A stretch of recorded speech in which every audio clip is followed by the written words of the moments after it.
no oil, no gas, no diamonds, no gold, no land even, yet somehow mountains of cash, international trust, loyalty, royalty, all of that. But how?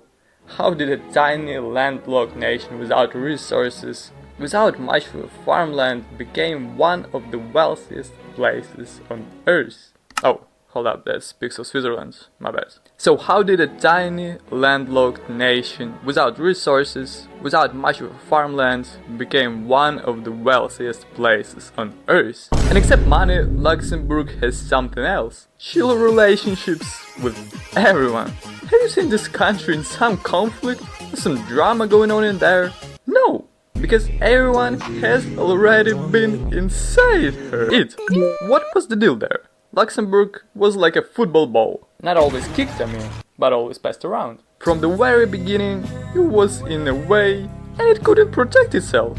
The country literally appeared because a guy sold his lands and bought a castle right between Germans and French. That's freaking simple. But with displacements, the lobby logically obviously wanted to hack Luxembourg and never give it to everyone. So when it was a part of some other country, it was involved in what that country was doing. And what's the most common hobby for nations? Yup, you got it, war.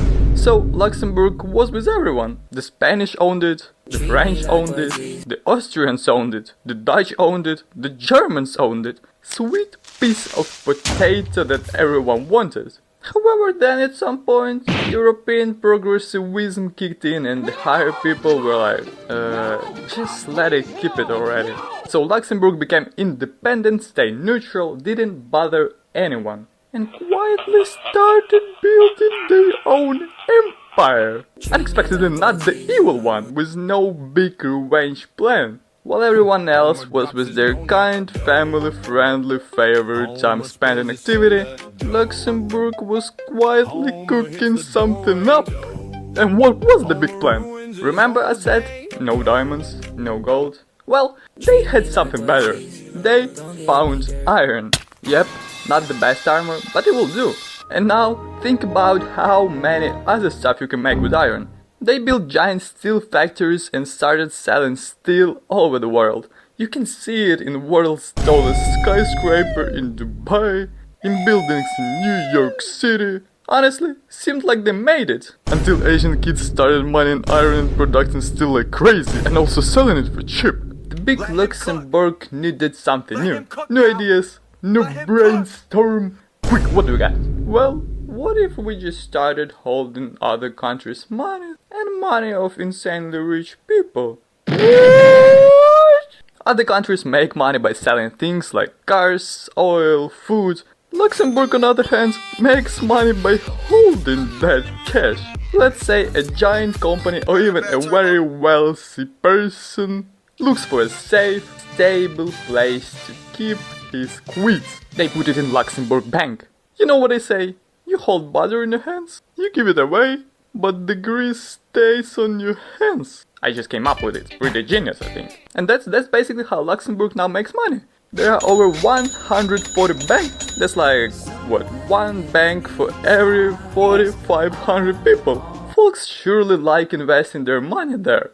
And me myself, I'm not an economist, but the second largest investment center on earth. This gotta mean something, right? And you know who's the only one who beats Luxembourg in this? USA!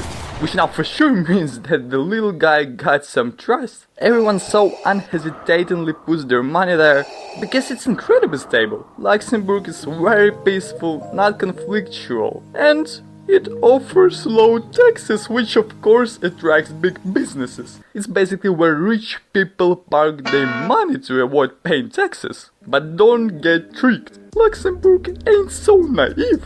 It also avoids spending money on citizens of other countries obviously. Since Luxembourg is so small and between large countries, it can allow itself to slightly rely on other nations. About half of the people who work in Luxembourg don't actually live there. They come from Germany, from France, from Belgium, and at the end of the day, literally, they go home.